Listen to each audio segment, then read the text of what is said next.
대선이 23일 앞으로 다가온 가운데 내일부터는 공식 선거운동이 본격적으로 시작됩니다. 국민의힘 윤석열, 또 국민의당 안철수 후보는 야권 단일화 방식을 두고 연일 치열한 기싸움을 벌이고 있습니다. 이 시각 정치권 이슈 엄경영 시대정신연구소장과 함께 짚어보겠습니다. 안녕하십니까? 안녕하십니까? 네. 그동안 안철수 후보는 후퇴 없다, 이번에는 철수 안 하겠다 이런 얘기를 했었는데 전격적이었습니다. 왜 이렇게 단일화 얘기를 먼저 꺼냈을까요? 네, 한 4가지 정도 요소를 들어볼 수 있을 것 같은데요. 일단 최근에 지지율 하락세가 계속되고 있습니다. 네. 한때는 10% 중후반대까지 올랐는데 지금은 반토막 나서 7%대를 기록을 하고 있고요. 네, 그리고 이제 선거가 임박하면서 지금이 적절한 타이밍이다 이렇게 이제 판단했을 것 같습니다. 그리고 단일화 이슈를 선점하겠다 이런 이제 의도도 깔려 있고요. 또 하나는 국민의힘 내부에서 시간 끌기를 통해서 이 고사 작전을 쓰고 있다 이렇게 판단한 것 같습니다. 네. 지금 2가지 정도가 말씀해 주신 것 중에 지지율이 떨어진 부분에 대해서는 인정할 만했고, 먼저 단일화 이슈를 선점하겠다는 건 어떤 의미입니까? 그렇죠. 그러니까 이왕에 단일화 국면에 들어갈 거면 안철수 중심으로 일단은 이제 윤석열 후보와 단일화 이슈도 살아 있고 또 반면에 이재명 후보와도 단일화를 꾀해볼 수 있다. 이런 이제 판단을 한 것이죠. 네. 그리고 나서 혹시 모르는 고사작전에도 휘말리지 않겠다. 그렇죠. 네. 그래서 이제 한편으로 보면 배수의 진을 친 것 같은데 사실은 나도 이런 카드들을 갖고 있다. 이렇게 이제 보여준 것이죠. 예. 일단은 국민의힘에서 단일화를 좀 긍정적으로 평가는 했는데 분위기는 썩 좋아 보이지는 않습니다. 이유가 어디 있을까요? 네, 그렇습니다. 일단 안철수 후보가 내건 조건은 국민 경선이었습니다. 그러니까 예를 들어서 작년 4.7 서울시장 재보궐선거에서 안철수 후보하고 오세훈 후보가 전체 국민을 대상으로 단일화 경선을 했거든요. 그렇죠. 네, 그래서 이제 여기에는 예를 들어서 정권 교체 찬성하는 측도 있고 정권 교체에 반대하는 측, 정권 연장에 찬성하는 측도 있고 이것을 다 같이 묶어서 단일화를 하자 이렇게 제안을 한 건데 어차피 1위 후보로서 이 리스크가 커진다 이렇게 이제 판단했던 것 같고요. 그리고 이제 사실 그 윤석열 후보가 어떻게 보면 오차범위 내지만 압도적으로 1위를 달리고 있어서 단일화 경선에 대한 의미도 반감된다 이렇게 내부에서 판단하고 있는 것 같습니다. 네. 그러면 지난번에 틀림없이 이제 오세훈 후보하고 할 때도 역선택 부분에 대해서는 고민을 둘 다 했을 텐데 거기 방지 조항은 없었지만 진행이 됐단 말이죠. 하지만 이번에는 그렇지 못한 이유가 있을까요? 네, 아마도 일단 그때만 해도 오세훈 후보하고 안철수 후보하고 지지율이 거의 비슷했습니다.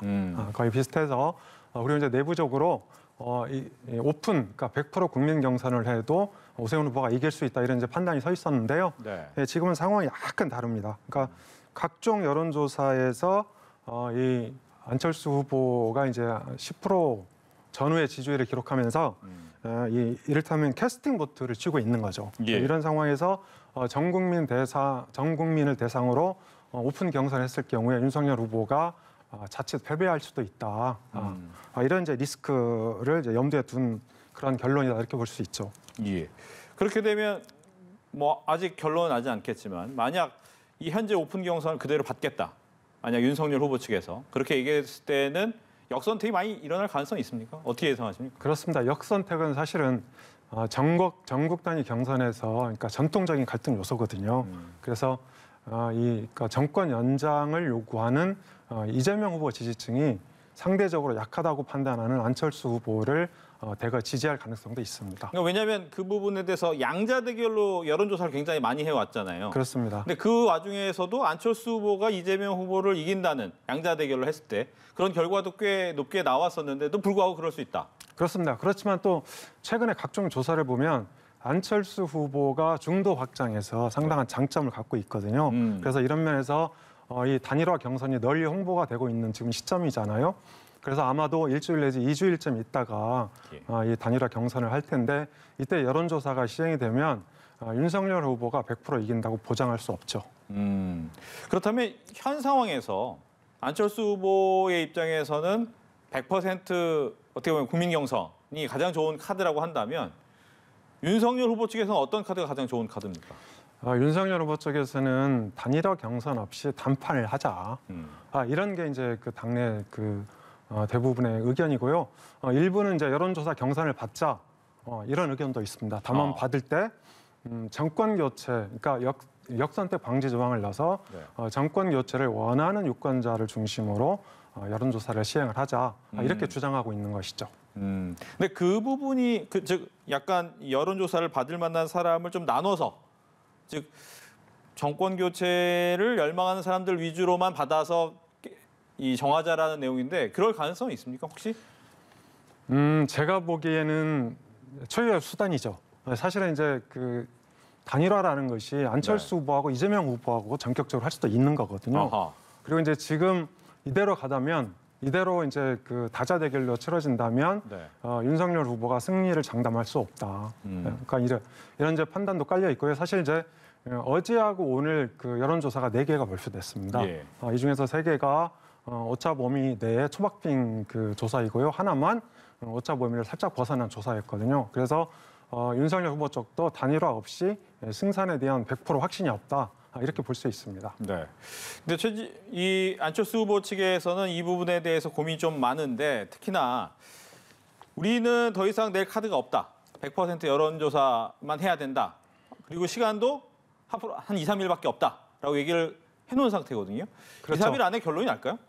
2, 3일 안에 결론이 나기는 현실적으로 어렵습니다. 사실은 이제 간단한 여론조사 문항이지만 이 경선률을 정한다는 게 그 시간이 굉장히 필요하거든요. 그래서 사실 이제 단일화 효과가 극대화되려면 투표용지 인쇄한 이틀 전, 그러니까 투표용지를 28일 인쇄합니다. 예. 그러니까 최소한 한 26일까지 결론이 나야 하는데 오늘부터 한 12일간 정도 시간이 있는 거잖아요. 네. 그래서 12일 동안에 이게 경선 방식에 대한 룰 협상이 순조롭게 될 가능성은 커 보이지 않습니다. 다만 이제 만약에 이 과정에서 이재명 후보와 이재명 후보와 안철수 후보가 전격적으로 단일화 협상에 들어간다든지 네. 뭐 공동 정부를 고리로 이렇게 된다면 이제 윤석열 후보 쪽도 급해질 수 있죠. 네, 그래서 제가 보기에는 막판에 이게 이제 역선택 방지 조항을 넣은 다음에 극적으로 합의할 가능성도 남아 있다 이렇게 분석이 됩니다. 알겠습니다. 그렇지만 이제 이 뭐 여론조사까지는 안 가는 것이 윤석열 후보 측의 생각이기 때문에 어떠한 제안을 하면 혹시나 받을 수 있을까 이런 고민도 할 것 같아요. 그렇습니다. 그런데 사실은 이제 남아 있는 카드라는 게 네. 마땅치 않죠. 그래서 이제 우리가 4.7 재보궐 종로 선거도 하나의 카드로 거론이 됐었는데 최재형 전 감사원장을 전략 공천했지 않습니까?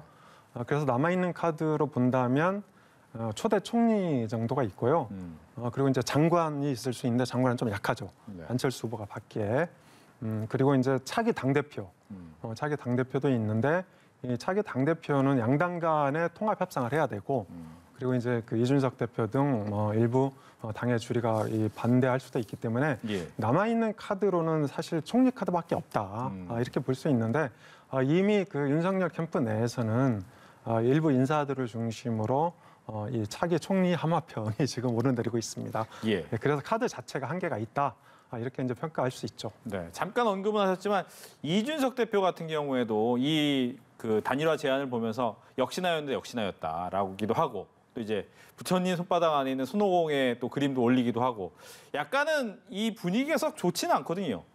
그러니까 사실 그게 그런 거죠. 이준석 대표의 그런 이제 메시지와 행보는 안철수 지지층의 상당수가 윤석열 지지층과 중복된다. 이런 판단 아래 빨리 윤석열 후보로 귀환하라. 이런 메시지를 자꾸 보내고 있는 거죠. 네. 그래서 사실은 이제 17% 한국갤럽 기준으로 안철수 후보 지지율이 17%까지 올랐는데 네. 지금 이제 반토막 났죠. 사실 이준석 이 당대표의 그 어떤 그 디스 작전 이것이 상당 부분 효과를 보고 있다. 이렇게 볼 수 있는 거죠. 알겠습니다. 중간에 이제 잠깐 얘기 나왔지만 꼭 안철수 후보가 윤석열 후보하고만은 단일화를 할 것이냐 그러지 않을 수 있다라고 하는데 오늘 이재명 후보 같은 경우에는 공동정부, 통합정부 얘기를 꺼내놓은 부분도 있지만 또 우상호 의원 같은 경우에는 이거 단일화 안 하겠다는 차단 아니냐 이렇게 또 보기도 한단 말이죠. 이거 어떻게 해석을 해야 됩니까? 그렇습니다. 사실 민주당이 최대 위기를 맞고 있습니다. 민주당은 2016년 총선부터 2020년 총선까지 내리 큰 선거를 4번이나 이겼죠. 그리고 이제 지난해 4.7 재보궐선거에서도 크게 이겼는데요. 사실 선거 패배는 상상도 할 수 없었던 일이죠. 그래서 지금 민주당 입장에서는 이 안철수 윤석열 단일화가 이 불발 대결을 간절하게 바라고 있다. 네.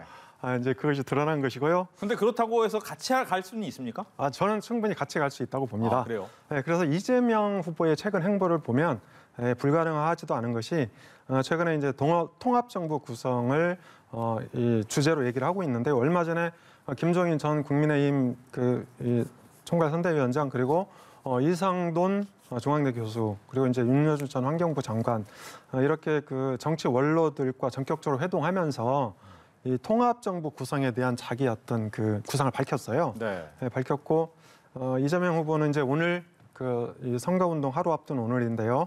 현충원을 참배했는데 여기서 이제 이승만 박정희 묘역을 참배를 했어요.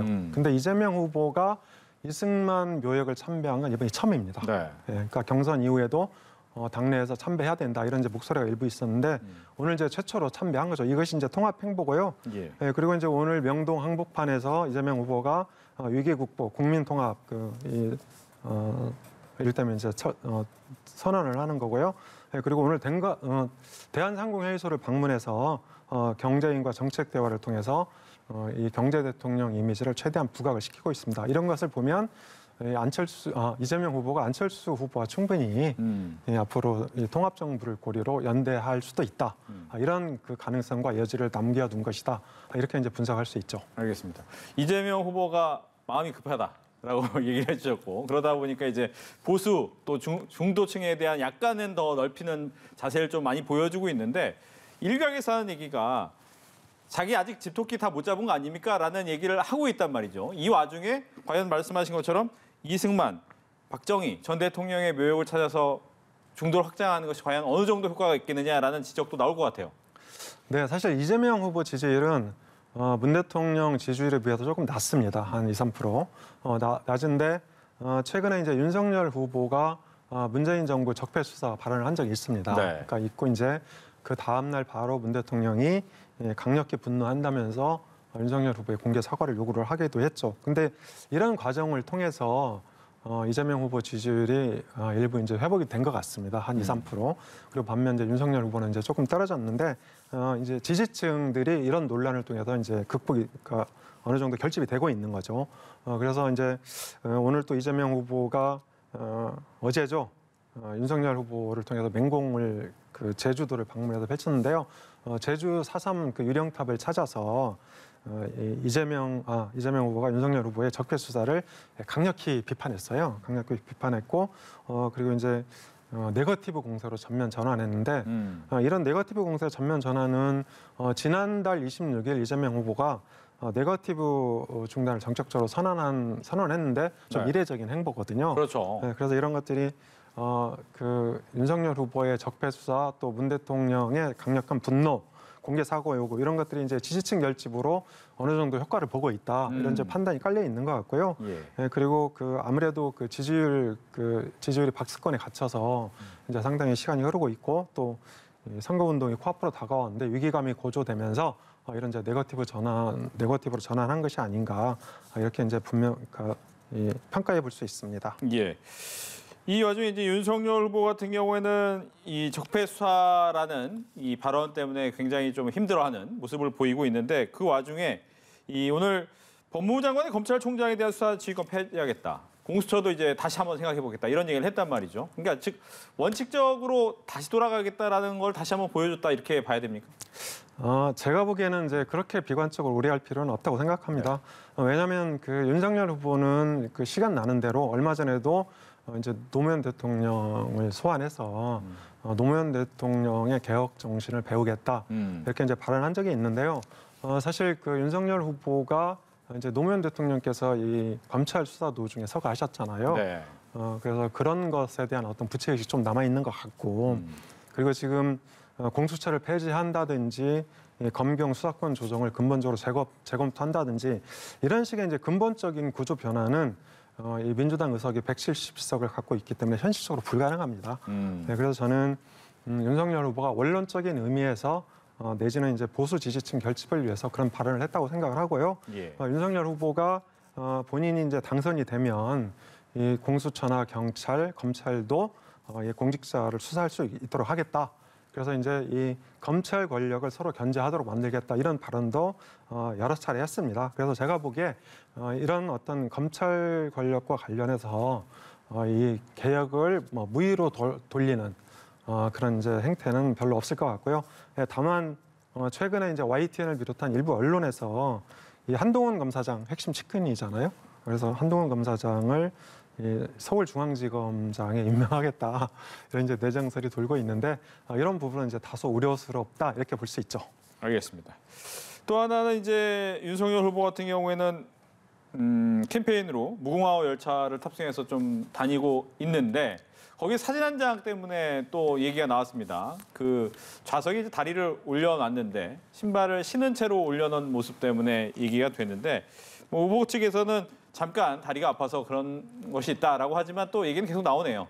네, 그렇습니다. 그래서 네티즌들이 일명 족발 열차라고 이름을 붙였죠. 근데 아무튼 이제 이 옆자리에 네. 이상일 상근 보좌역이 타고 있었어요. 그러니까 다리를 올려놓은 바로 옆자리였죠. 그리고 윤석열 후보 바로 이제 그 왼쪽에는 김병민 대변인, 선대위 대변인이 타고 있었는데 이 사진이 유출된 것이 이상일 상근 보좌역이 촬영해서 12일 날 이제 공개한 것이죠. 네. 그러니까 기자가 촬영한 것이 아니고 그래서 이것이 이제 논란의 그러니까 시초를 제공한 건데요. 일단 내부 리스크 관리에 구멍이 난 거 아니냐 이런 이제 평가가 있고요. 그리고 윤석열 후보가 다리를 올려놨을 때 옆에 있는 그 상금 보좌역이나 대변인이 좀 제지를 했어야 되거든요. 이런 것은 유권자가 볼 때 이게 좀 좋지 않다. 또 혹시 사진으로 나가면 언론의 문매를 맞을 수 있다. 이렇게 이제 그 제지를 했어야 되는 건데, 그러니까 제지를 못했단 말이죠. 그래서 혹시 이 선대위에 윤석열 후보란 이름이 혹시 금기어로 이렇게 돼 있는 거 아닌가? 네. 내부 관리가 필요하다. 이렇게 이제 평가해 볼 수 있죠. 알겠습니다.